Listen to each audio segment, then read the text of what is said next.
In the winter of 1970, a man walking through a remote valley in Norway made a disturbing discovery. Lying among the rocks was the burned body of a woman. At first, investigators assumed they were dealing with a tragic accident. But as the investigation unfolded, they discovered something far stranger. Every label had been removed from her clothing. Every identifying mark had been carefully erased. And hidden in train station lockers were suitcases filled with wigs, coded notes, and multiple false identities. More than 50 years later, nobody knows who she was. This is the mystery of the Isdal Woman. On November 29, 1970, hikers exploring the Isdalen Valley near Bergen, Norway, discovered the body of an unknown woman. The location was isolated and difficult to access. When police arrived, they immediately noticed unusual details. The woman's body showed signs of severe burns. Around her were several personal items: an umbrella, a watch, fragments of clothing, but there were no identification documents, no passport, no driver's license, nothing that revealed her identity. The mystery deepened during the autopsy. Investigators found sleeping pills in her system. They also discovered evidence suggesting she had inhaled smoke while still alive. The official conclusion would eventually classify the death as a probable suicide, but many investigators were not convinced. Something about the case felt wrong. Police began searching for clues. Soon, they made a remarkable discovery. At a nearby train station, investigators located 2 suitcases connected to the woman. Inside, they found clothing, cosmetics, maps, and notebooks. But the most important discovery was something else. The suitcases contained evidence that the woman had been traveling under multiple identities. Several names appeared throughout her belongings, yet none of them seemed to belong to a real person. It was as though she had spent years hiding who she truly was. The suitcases also contained wigs, different hairstyles, different appearances, enough to alter her look while traveling. For investigators, this raised an obvious question. Why would an ordinary tourist need multiple identities and disguises? The mystery grew even stranger when police began tracing her movements. Witnesses across Europe reported seeing a woman matching her description. She had traveled extensively: Norway, Germany, Switzerland, Belgium, France. Each time, she checked into hotels using different names, different occupations, different stories. Yet the same woman appeared again and again. Hotel employees later recalled unusual behavior. Some said she spoke several languages fluently.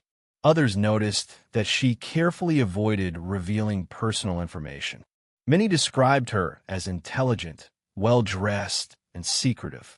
Investigators eventually discovered coded notes among her belongings. At first glance, the notes appeared meaningless, a collection of letters and numbers. But after analysis, police realized the codes matched dates and locations from her travels. Someone had gone to great lengths to conceal information. But why? As investigators dug deeper, speculation exploded. One theory quickly dominated public attention: espionage. The Cold War was at its peak.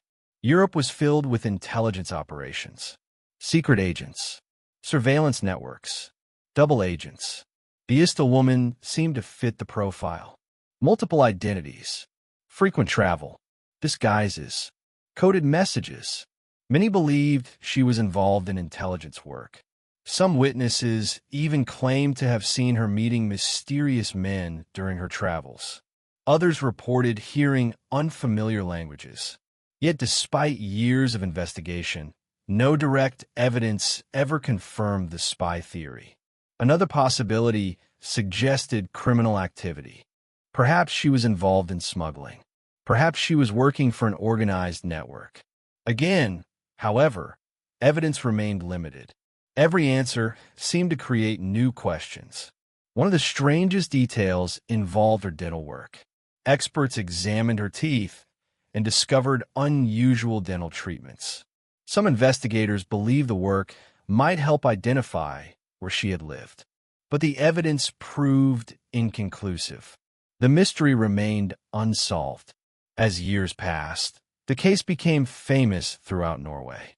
Books were written, documentaries were produced, researchers revisited old evidence. Yet the central question remained unchanged. Who was the Isdal Woman? In 2016, the case attracted renewed international attention. Modern forensic techniques allowed investigators to re-examine evidence collected decades earlier. DNA testing, isotope analysis, advanced forensic methods. For the first time, scientists hoped they might uncover her origins. Some findings suggested she may have spent part of her childhood in Central Europe, possibly Germany or nearby regions. But even these discoveries failed to reveal her identity. The mystery survived. Today, more than half a century after her death, the Isdal Woman remains one of Europe's greatest unsolved mysteries. A woman with no confirmed name, no confirmed nationality, no confirmed family, only fragments of a life hidden behind false identities. Was she a spy, a fugitive, a victim of a larger conspiracy, or simply someone determined to keep her past secret? Perhaps the answer died with her in the remote mountains of Norway. Or perhaps a crucial piece of evidence still waits to be discovered.